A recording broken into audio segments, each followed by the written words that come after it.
ele veio do céu. Ele disse, eu vim do céu. Ele se fez homem como homem entre nós, nascido da mesma forma, mas de uma forma gloriosa. Não dentro do princípio que nasce o homem, da semente humana. Ele nasceu do ventre de uma mulher, como todos os homens nascem, mas Jesus nasceu gerado não pela semente do homem na mulher, como o natural é para todos os homens nascer. Jesus nasceu pela semente divina. Ele foi gerado por Deus no ventre da mulher chamada Maria. Gerado pelo Espírito Santo, que é Deus. Deus é Espírito e Deus é Santo. Então o Espírito Santo é Deus. A semente divina brotou e germinou, fecundou no ventre de Maria para nascer aquele tabernáculo, aquele corpo humano aonde habitava a essência de Deus. Por isso que Jesus é Deus. Naquele corpo humano que foi feito por uma finalidade, para que, como homem, ele morresse, mas naquele corpo humano, diz o texto lá em Colossenses 1:17, que habitava toda a plenitude da divindade. Por isso que Jesus é Deus. Ele não é o Pai. Ele é Deus igual ao Pai. Ele se fez inferior como homem. Mas sempre a essência de Deus dentro dele. Por isso que ele diz, Pai, me dá a minha glória que eu tinha contigo antes. Ô glória! Então, eu quero falar para você do plano de Deus, pelo qual nós temos a promessa da esperança, naquilo que Deus realizou em nosso favor.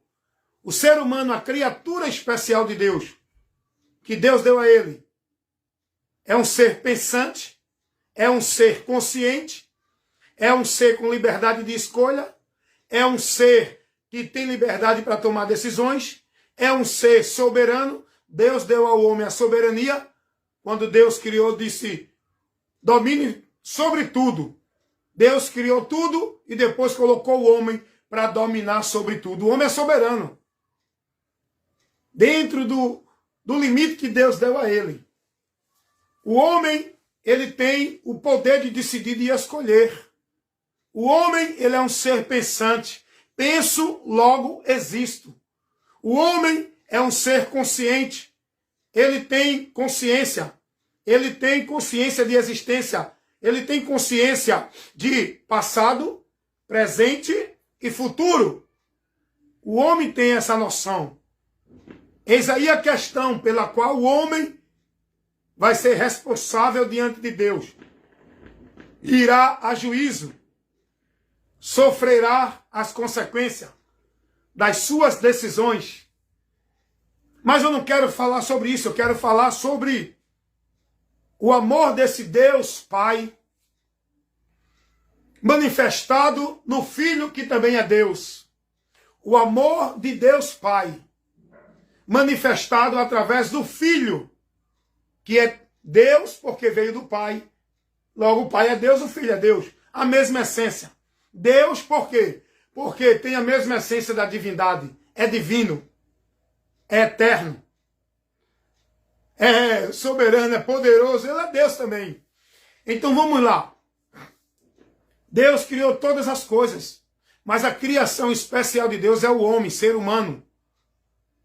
A quem Deus deu ao homem a capacidade de relacionamento, de pensar, de analisar, de consciência de existência, para o homem se relacionar com ele voluntariamente. Deus deu ao homem esse direito de escolha. Pena que nós, dentro, daquilo que Deus revela, o homem se perdeu de Deus. O homem, pela sua escolha, apartou-se de Deus.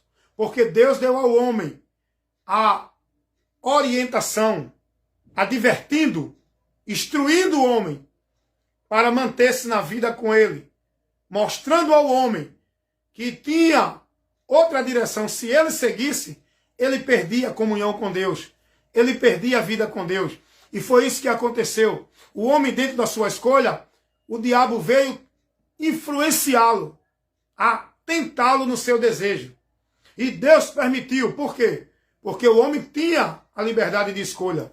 O homem, ele é soberano para escolher se ele quer matar ou não matar, roubar ou não roubar. O homem é que escolhe. Ninguém mata porque matou inocente. Mata porque tomou a decisão de matar.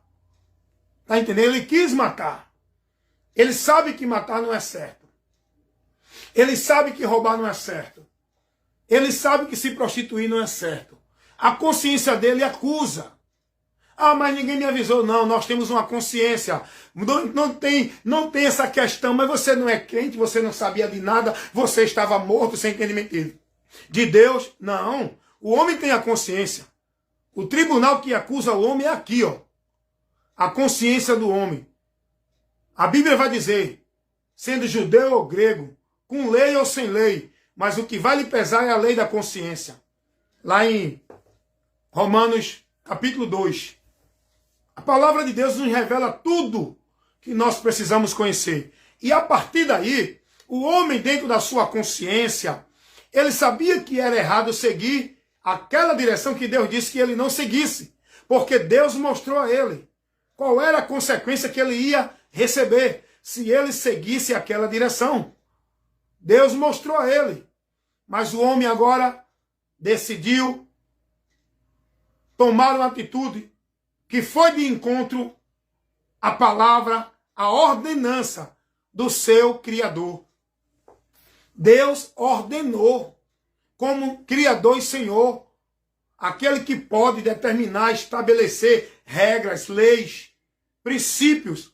Deus estabeleceu princípios para a humanidade, irmãos.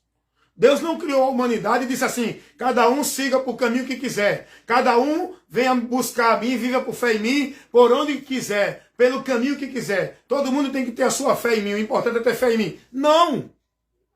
Todo mundo vive ao certo, segundo você acha. Não! Deus estabeleceu princípios para a sua criatura. Deus é organizado. Deus não é relaxado. Deus criou o homem e deu a ele compromisso, regras, princípios, ordenança. É aí onde entra a questão do pecado, onde é constituído quando a gente não se submete aos princípios de Deus. Quando a gente não segue ao que Deus ordena. Deus diz, não matarás, o homem está matando. Não adulterarás, o homem está adulterando. Deus vai dizer que é uma abominação a prática do efeminismo. O homem está vivendo o efeminismo. A prostituição. O homem vive a prostituição. Idolatria, abominação. Os homens vivem idolatrando. Deus vai dizer, não se volte a nenhum ser criado, nem na terra, nem no céu, para adorar como Deus. Não adore os astros, não adore a natureza, não adore os homens. O povo está aí, venerando o homem morto, vivo, como se fosse Deus. Como se fosse protetor, como se fosse a esperança para operar neles o milagre. Tudo isso leva o homem a pecar contra Deus. Isso é o pecado.